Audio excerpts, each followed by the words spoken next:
আরও 15 জন মানুষ আছে। টাকা কম হোক বেশি হোক সেটা কোনো বিষয় না, কারণ আপুকে আমি 1000 টাকা দিয়ে করে দিতে চাইছি। তুমি কত দিছো আইসা? আমি 1500 টাকা দিছি। সে কম দেয় নাই, 1500 আপাকে 1500ই দিছে। আমার কাছে মনে হয়েছে আপু আমার এত বড় চুল রিবনি করে দিবে, তাহলে আমার মনে হয় যে উনি ঠকে যাবে, এই কারণে আমি 1500 টাকা দিছি। আমরা তো আবার আসবো এই কারণে। বিবেক মানুষের জাগো, টাকা বেশি কম সেটা কোনো ব্যাপার না। সুন্দর চুল থাকলে সুন্দর হেয়ার রিবন্ডিং হবে।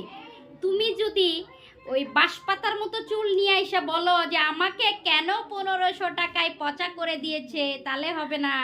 এরকম ঝলমল এই চুলটা দেখলে এখানেই কেউ বিশ্বাস করতে পারতেছে না যে এটার মাথার চুল নাকি লাগানো চুল। বলো তো, দেখো তো তোমরা। এর পিছনে অনেক কষ্ট করা হয়েছে, কিন্তু টাকা চমক অনুযায়ী চমক চমক টাকার যে চমক কষ্ট করা হয়েছে রোমান্স বেশি। বিউটি পার্লারে এখানে আরো 15-16 জন মানুষের মধ্যে আমরা মিথ্যা বলতেছি না, সত্য বলতেছি। এই যে তোমরা আপুরা এসে জিজ্ঞেস করুক সবাই। করে এই যে অনেক আপুদের পা দেখাই, মাথা দেখান।